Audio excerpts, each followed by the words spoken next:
estudar, que isso? Vamos estudar, acorda aí, pô. Você tem que estudar, vamos estudar madrugada, que seja o horário que for, você tem que se dedicar, nem que seja aquele intervalinho de almoço que o chefe te dá lá, sem que ele veja, porque normalmente o chefe não gosta de saber que você está estudando para concurso, porque ele não quer ver você basicamente saindo dali e deixando ele tendo que procurar outra pessoa, treinar outra pessoa. Então você merece mais do que isso, você merece passar um concurso para simplesmente chegar, olhar para a cara dele e falar: pronto, você falou tudo que você queria falar para o seu chefe. Eu sei que você tem esse desejo porque você quer mudar de vida, você quer trabalhar de uma maneira em que você seja reconhecido e trabalhe dentro de uma expectativa melhor de vida. Então você tem aí essa possibilidade estudando. Mas essa possibilidade vai ser de acordo com a sua dedicação. Então por isso esses horários, esses intervalos, você deve sempre buscá-los da maneira mais apropriada para começar a estudar. E aí temos que falar um pouquinho sobre as ferramentas de sistema, o que elas são e onde elas se encontram e as que aparecem com maior frequência na sua prova. Bem, no seu material você está vendo aí que tem uma listinha que indica as ferramentas de sistema. Mas primeiramente, onde que nós vamos para encontrá-las, para que você possa testá-las em concomitante aí com o nosso estudo, para que possa também entender melhor o seu mecanismo de funcionamento. Bem, primeiramente, para encontrar as ferramentas de sistema, você vai lá no menu iniciar, ou botão iniciar, todos os programas, acessórios. Dentro dos acessórios você vai encontrar lá com uma pastinha a opção ferramentas de sistema. Ela vai ter uma lista que você tem aí e aqui eu destaquei as principais delas para que possamos aí discutir um pouquinho a respeito, mais aí superficialmente e as principais ainda mais pontualmente. Então você vai observar. Agora cuidado, algumas dá para você simplesmente abrir direto, usar tranquilo durante a aula. Outras eu vou sugerir que você espere, teste depois, porque elas vão meio que dar uma travadinha no teu computador, porque elas vão justamente utilizar o mecanismo mais lento do seu computador, que é o HD, por exemplo. Então aí algum cuidado no uso efetivo aí dessas ferramentas de sistema. Primeiramente, a ideia geral sobre elas. As ferramentas de sistema, você tem ali, por exemplo, a ferramenta computador. Você fala, putz, mas o que é essa ferramenta de sistema computador? A ferramenta de sistema computador, na verdade, abre a janela meu computador. Simplesmente isso. Então a janela do meu computador, ela é uma ferramenta de sistema? Sim.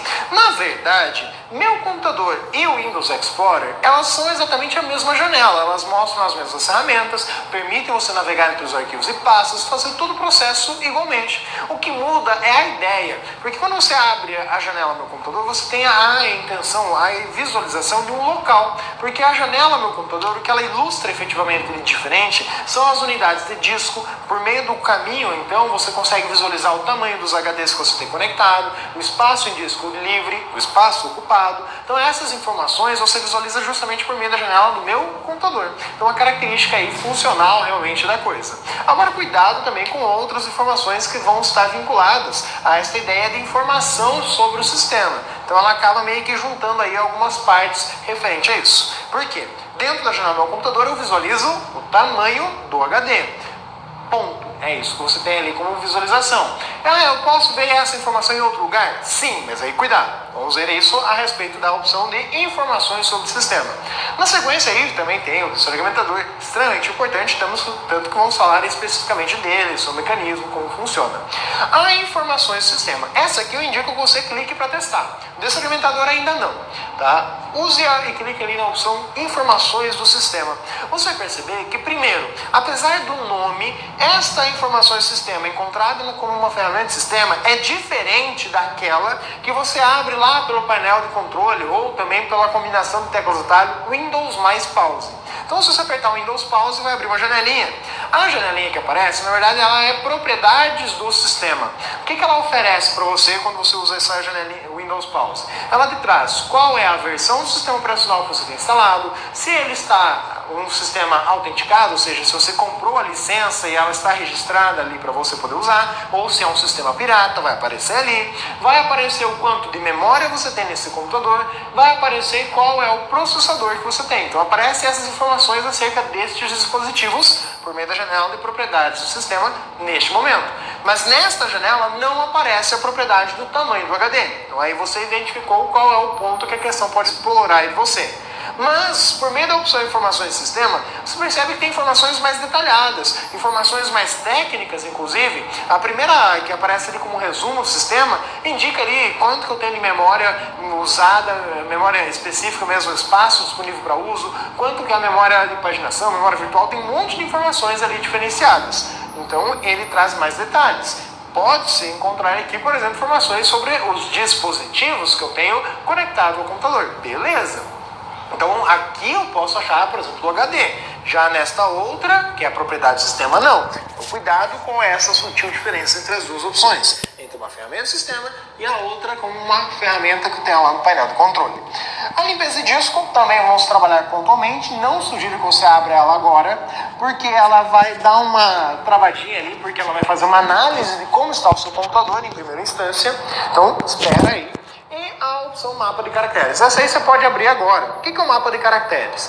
Objetivamente, o mapa de caracteres é para quando você está lá, por exemplo, no Word ou um outro editor de texto e você está escrevendo um texto e quer colocar um símbolo diferente, um caractere diferente. Pelo próprio Word, você tem a opção para inserir o símbolo, que o que ele faz, na verdade, é usar esse mapa de caracteres também. Mas, caso queira, pode vir aqui, às vezes quer usar numa página de internet, coisa do gênero, vai no mapa de caracteres, ele vai mostrar, então, todos os caracteres especiais, caracteres diferentes aí que você pode utilizar, por exemplo, o símbolo do euro, entre outros variados que existem para poder ser colocado em um documento, em um texto de modo geral. E ali você também consegue perceber que é só copiar e colar ou só inserir o caractere. Ele pode ser jogado na área de transferência para você colar ele em algum lugar, tranquilo. Mas também é associado à tecla detalhe. Ele indica para você qual o atalho que pode ser usado. Por exemplo, lá para colocar o Azinho de primeira, o Ozinho de grau, você tem lá a opção Alt 166, Alt 167, aí, respectivamente, em que você tem estas teclas de atalho também apresentadas aqui para outros caracteres. Se você ficar brincando lá no Word, Alt 166 alguma coisa, Alt 1 alguma coisa, você vai perceber que cada combinação traz um símbolo diferente, um caractere diferente. E você pode, então, conhecer eles aqui, por meio dessa janela aí de mapa de caracteres. Um recurso bacana, legal, mas não precisa ficar decorando tudo que tem ali, né? Monitor de recursos. Esse também é interessante, você pode abri-lo para poder visualizar, mas vamos falar um pouquinho mais dele lá na frente. A opção painel de controle também relativa aí dentro do conjunto. Por quê? O que eu tenho dentro da janela do painel de controle? São as configurações do sistema operacional Windows. Então, as configurações gerais do sistema, elas são organizadas dentro da janela painel de controle. Por exemplo, instalar e desinstalar programas, configuração do teclado, do idioma, do mouse, configuração de vídeo. Todas essas configurações, portanto, você tem elas localizadas dentro do painel de controle. Inclusive, aí a informação do sistema aí chamado de propriedades do sistema vão estar lá disponíveis. Então, apenas este cuidado em relação a essas opções, por isso comentadas aqui inicialmente na sua maneira mais superficial, claro, porque não precisa entrar muito afinco no estudo. O que você precisa conhecer mais detalhadamente é, por exemplo, a partir da ferramenta limpeza de disco. O que a limpeza de disco oferece para você como um recurso? Limpeza de disco é uma ferramenta que tem por objetivo apagar os arquivos temporários. Claro que esse temporários aqui usado como uma referência mais genérica, apesar de também estar dentro diretamente da lista de arquivos que você irá apagar. Mas aqui o temporários é o intuito de dizer aqueles arquivos que não precisam ser armazenados a vida inteira, arquivos que podem simplesmente ser apagados à medida conforme você vai usando o computador. Então esse é o recurso básico. Por exemplo, arquivos de programas que você baixa na internet, os arquivos baixados aí, então eles têm um espaço que eles acabam ocupando no seu computador para poder baixar atualizações e entre outras coisas. A própria lixeira, diga-se de passagem, é que te dá um maior espaço significativo quando apagada, então ela aparece aí dentro dessa propriedade.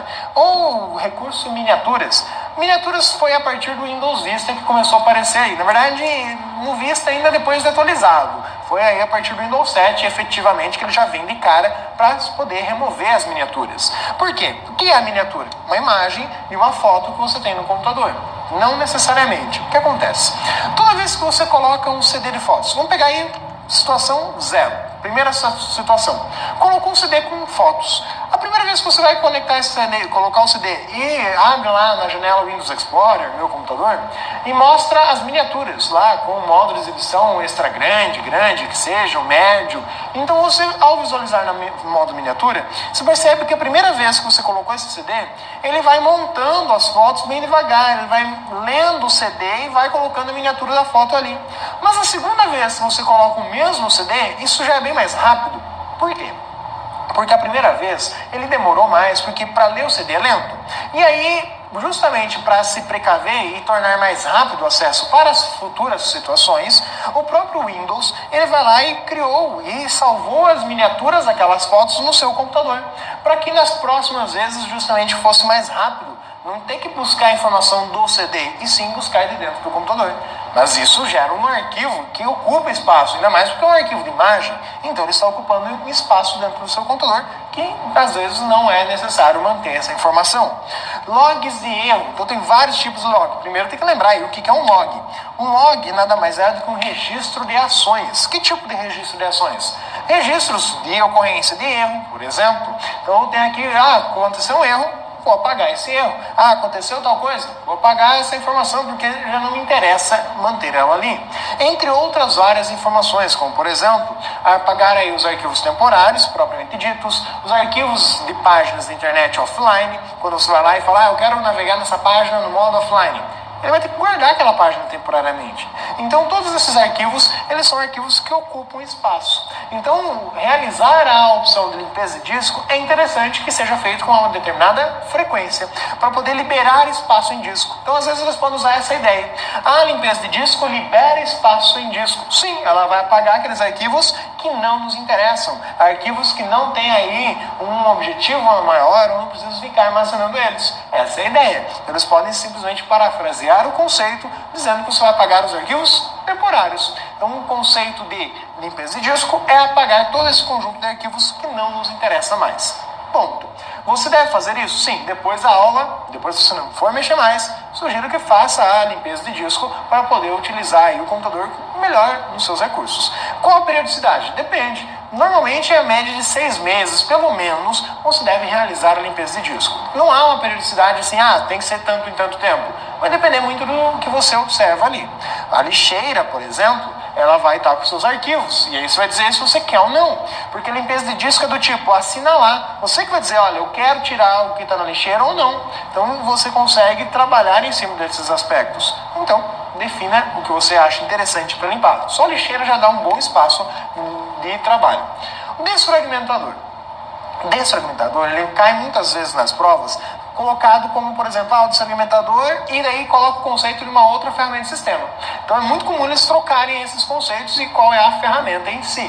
O que o desfragmentador faz, em essência, é organizar os dados em disco de uma maneira mais padrão, contínua ou contígua, outra palavra bastante comum nas provas. Ou seja, ele não vai mexer em nada visualmente. Para nós, usuários, ver os arquivos não vai mudar nada. Os arquivos continuam no mesmo lugar. O que muda é onde no HD o arquivo está colocado. Para nós, vai estar na mesma pasta, vai estar do mesmo jeitinho. Só vai mudar como o sistema guarda o dado dentro do disco. Então, é o dado do arquivo que está montando o arquivo que será reorganizado. Por quê? Quando nós estamos usando o computador de um modo natural, por exemplo, você vai lá e criou um arquivo do Word. Ao criar o arquivo do Word, vai ocupar um espaço em disco. E salvou ele, claro, no HD. Pronto, fechou esse documento e foi lá e criou um documento do Excel. E ao criar este documento do Excel, você salvou ele em disco. Só que esse documento do Excel, ele ocupou aí 2 unidades, 2 blocos. Aqui, claro, você deve imaginar que cada um desses espaços é igual ao seu tamanho. Aqui é apenas uma representação para que seja mais visual a ideia do que o programa faz dentro da organização de trilhas que o HD possui. Então aqui eu tenho o arquivo do Word e o arquivo do Excel. Fechei o arquivo do Excel. Vou abrir agora um arquivo do Word. Ao abrir de novo esse arquivo do Word e acrescentar conteúdo, o Windows ele não vai pegar e tirar o arquivo do Excel e jogar lá para frente para concluir o arquivo do Word. Ele vai lá na frente mesmo e vai colocar o resto do arquivo do Word lá na frente.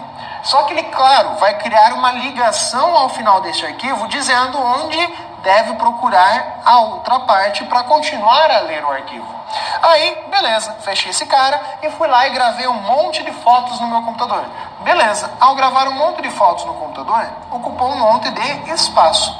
Então, ocupou várias unidades de disco por conta das fotos.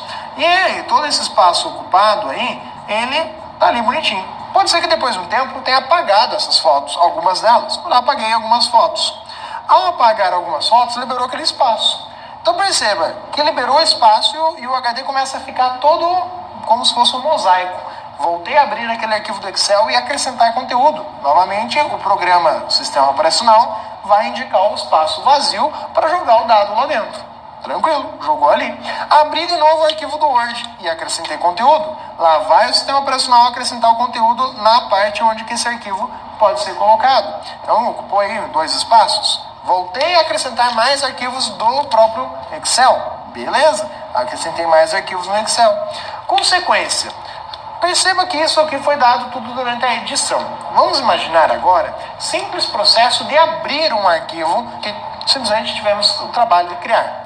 Por exemplo, abrir o arquivo do Word. Olha o que o sistema operacional, o que o Windows tem que fazer para abrir o arquivo do Word. Ele vem aqui e encontra o arquivo do Word. Começa a ler o HD. Então, tem uma agulha, estilo vinil mesmo, que começa a rodar o HD e ela está ali e lê aquilo ali. Só que não terminou de ler o arquivo. Tem que rodar o HD de novo e procurar onde está o resto. Lê, roda o HD. Opa, cadê o resto? O resto agora está na outra trilha. Troca a agulha de lugar e aí roda o HD, começa a ler, lê outro pedaço. Aí, beleza, terminou de ler o dado.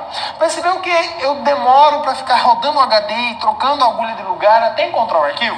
Esse tempo é um tempo chamado tempo de latência. Esse período é algo que vai tornar cada vez mais lento o acesso aos dados. Então, a situação ideal é que eu comece a ler o arquivo e termine. E não que eu tenha que ficar toda hora procurando um pedaço dele. Então, no uso natural, o computador acaba ficando fragmentado, o HD. Com isso, a ferramenta sistema desfragmentador, ao ser utilizada, ela vai fazer o seguinte. Primeiro, para poder usar, tem que ter espaço vazio em disco, senão não consegue. Porque ele tem que realocar. O que é realocar? É reorganizar os dados, jogar para outro lugar para poder liberar o espaço contínuo. Então, o que acontece? Pegou o primeiro arquivo do Word ali e viu que tinha um arquivo do Excel. Vai jogar esse arquivo do Excel lá para frente para algum espaço em branco para conseguir continuar aí o arquivo do Word dentro da sua organização. Então pegou esse outro pedaço. Também viu que precisa mais um espaço para jogar o resto do arquivo do Word. Joga lá para frente, pega o outro pedaço do Word e joga ali. Esse arquivo do Word já não está mais aqui, porque eu já tirei ele e já joguei naquela segunda posição. Então agora eu pego a outra parte e concluo a outra parte jogando ela aí dentro da estrutura do meu HD. Beleza, está ali colocado todo o meu arquivo do Word. De tal modo que quando for lido, começa a ler e terminou de ler. Acabou, rapidamente o próprio sistema vai conseguir ler. Mas tem que fazer o mesmo para o Excel. Então começa lá o arquivo do Excel e coloca a primeira parte do arquivo do Excel, aí vem a segunda parte do arquivo do Excel, e vem a terceira parte do arquivo do Excel, e vem a quarta parte do arquivo do Excel. Beleza, agora começa a jogar as fotos dentro da unidade de disco aí, dentro do espaço que ela vai ocupar efetivamente no nosso HD. Com isso, novamente, tornei o acesso ao disco mais rápido, então diminui-se o tempo para ler um arquivo. Consequentemente, o acesso e o uso do sistema se torna mais rápido e dos programas em si para abrir os documentos. Então esta é a essência, é isso que o desfragmentador de disco vai realizar. Ele vai reorganizar os dados, mas não mexe na estrutura que nós vemos, mas sim por baixo do pano lá, por onde basicamente o sistema está realmente trabalhando. Então essa é a característica e o modo de funcionamento do desfragmentador de disco. Mais adiante, então, vamos trabalhar aí com a restauração do sistema. O que é a restauração do sistema? É uma ferramenta de sistema também que tem uma característica bem interessante. Ela permite voltar a um ponto anterior no tempo. Ou seja, esta ferramenta de sistema, ela traz algo diferente. O seu comportamento é de trabalhar com algo relacionado ao sistema. Esse é o primeiro cuidado. A ferramenta de sistema não trabalha com arquivos de usuário, somente com arquivos do sistema. Por quê? Para entendê-la, vamos trabalhar aí dentro de uma linha temporal. Como seria essa linha temporal? A linha temporal em que você, por exemplo, está usando o computador. Começou a usar ele, instalou o Windows. Instalou o Windows, começou a usar o Windows. E e por um tempo continuou usando. Só que aí, depois de um tempo, você instalou um programa e continuou usando o computador. Depois de um tempo, você foi lá, imagine que esse programa instalado aqui seja o Microsoft Office. Depois de um outro período de tempo, você foi lá e instalou um outro programa. Põe lá o Skype, por exemplo. E ainda depois do período de tempo, você atualizou o sistema operacional. Tá? Ficou com uma atualização do sistema operacional dentro do computador. Beleza? Mas o que ocorre? Quando você automaticamente instalou um sistema operacional, no caso, ele tenta criar um ponto aqui, uma marcação, antes de começar a instalar a estrutura que você solicitou. Então, antes de instalar aqui o Skype, o próprio sistema operacional criou um ponto de restauração. Antes de instalar a atualização do sistema operacional, o sistema operacional criou um ponto de restauração antes dele. Este ponto de restauração foi criado pelo sistema, mas você como usuário também pode vir aqui e a qualquer momento falar, não, eu quero criar um ponto de restauração aqui. Beleza, você pode criar. Quero criar um outro ponto de restauração aqui. Posso criar, sem problemas. Então isso aqui é uma medida temporal, ao longo do período de tempo que você está usando o programa, o sistema operacional efetivamente. Mas qual é a ideia? Vamos imaginar que ao longo de todo esse percurso, você tenha criado aqui uma pasta antes de ter instalado o próprio Word. Depois de ter instalado o Word, você criou os documentos no Word. Inclusive, alguns depois de terem sido criados, você apagou esses arquivos. Aí, depois de um tempo, você foi lá, criou mais pastas e arquivos no seu computador. Alguns você apagou, outros você manteve. Então, a ideia funcional de uso destes sistemas. Qual é a característica? Imagine que quando você instalou essa atualização aí, depois desse período de tempo, saiu uma outra atualização, e quando você instalou essa outra atualização, deu problema na atualização. E essa problemática afetou nos outros estados. Mas vamos desconsiderar essa questão de afetar.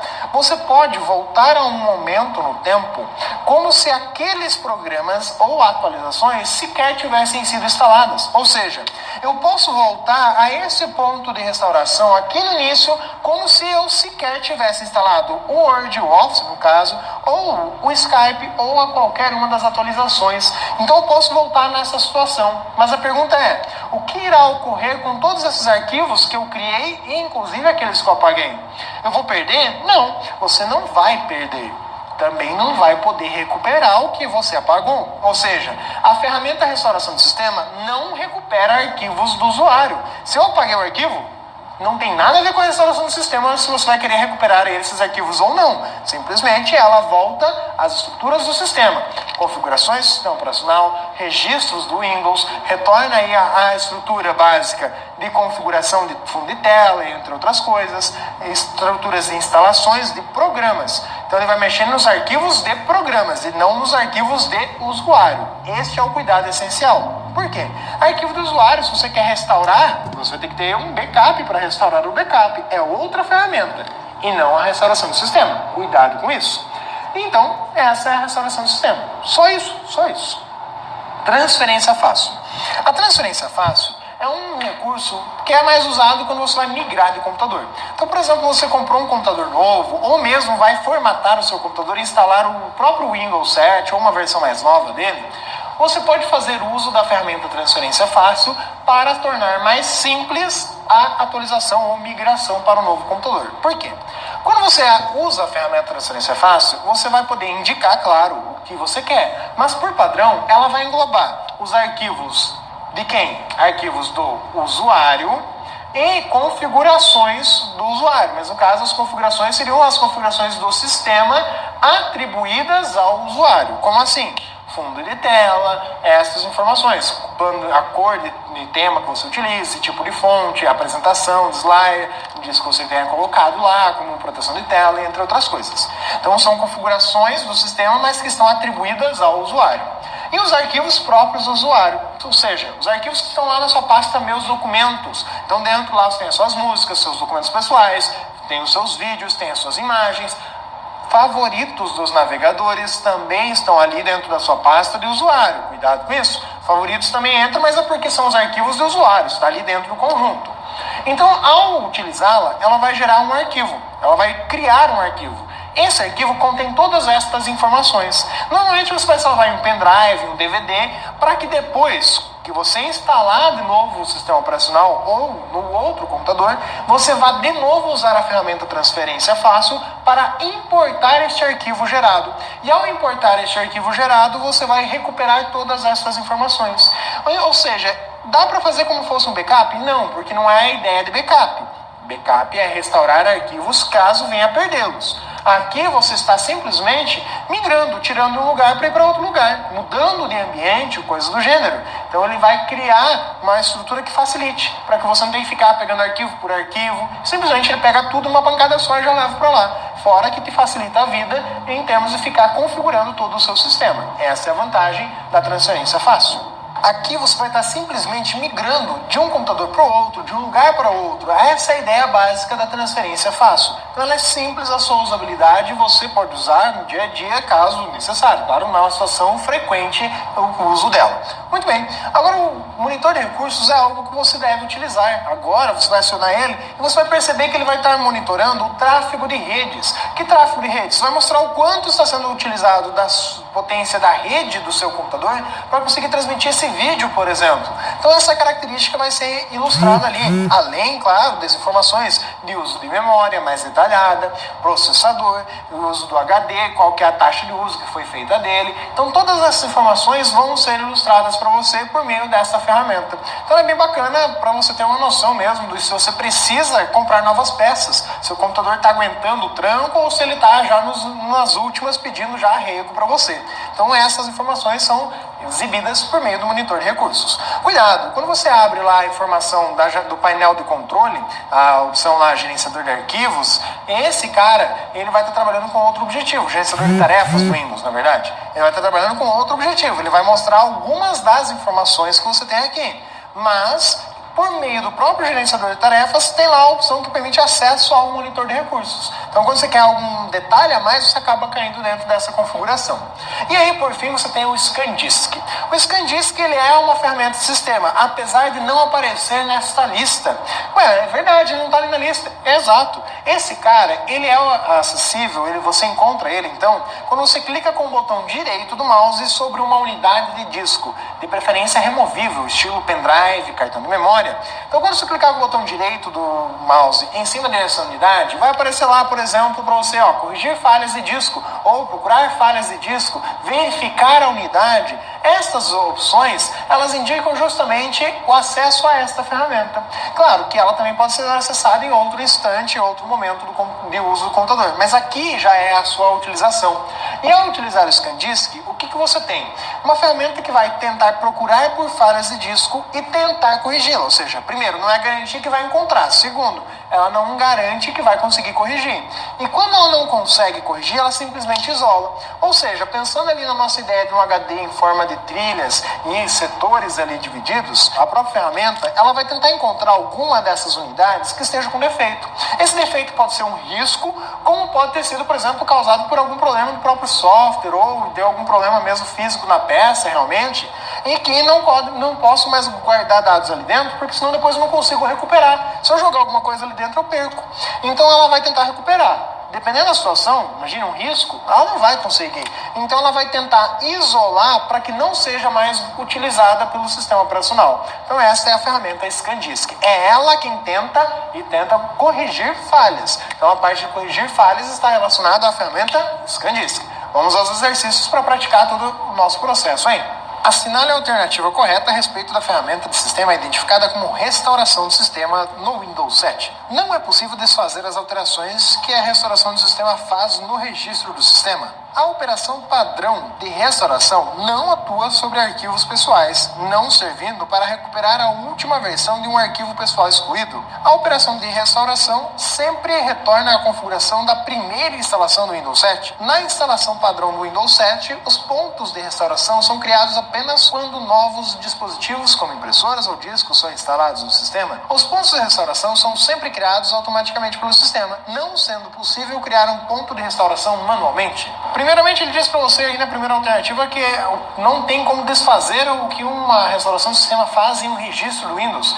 A restauração do sistema, ela é um negócio bem bacana, ela é linear. Ou seja, quando você volta em um ponto de restauração, você pode avançar a ele de novo. Ou seja, você tem toda essa procedência, você consegue navegar entre eles, porque às vezes você volta e não era o que você esperava, então deixa do jeito que estava melhor. Então você pode voltar e pode então restaurar todas as situações. Ela mexe com o sistema, logo mexe também com os registros do sistema. Ele diz aí na alternativa B que a restauração do sistema ela não afeta os arquivos do usuário, como também ela não pode ser usada para restaurar os arquivos do usuário. E aí a questão ela explora justamente algo do tipo, bom, você está trabalhando com algo de negação, ela dá a parecer de que está errado porque é negativo. Não, está correto, justamente. A restauração do sistema não vai afetar o seu arquivo do usuário e nem tem como usar ela para poder recuperar alguma coisa. Então está correta a alternativa B, dentro desses princípios. A restauração do sistema, ele diz que no caso aí da alternativa C, ela vai restaurar exatamente a estrutura básica da primeira vez. Não, cada vez ela vai permitindo que você faça as instalações. Mesmo que você percebe nas outras alternativas, uma diz que não dá para mudar o negócio, que tem que ser só de forma automática, que você não pode criar pontos manuais. Tem como criar pontos manuais, como bem vimos. Também diz aí a questão básica de uso, que você não vai poder estar trabalhando isso a qualquer momento e que é só quando você coloca um drive, uma nova peça. Errado. É quando você tem programas novos, automaticamente ele vai criar e você também pode ter aí a opção de criar manualmente esses pontos. Então, só mesmo a alternativa B é a alternativa correta. Próxima questão. No Windows 7, a funcionalidade Read Bust possibilita a utilização de memórias do tipo flash com a finalidade de melhorar o desempenho do computador. O que é esse Read Bust? Esse Read Bust, ele é como uma ferramenta de sistema, só que ela também não aparece junto às ferramentas de sistema. Ela, na verdade, aparece dentro das propriedades de uma unidade removível. Ou seja, quando você clica com o botão direito do mouse, lá dentro da opção do próprio pendrive ou dentro da própria estrutura do cartão de memória, quando você clica com o botão direito, propriedades, uma das abas é chamada de Read Bust.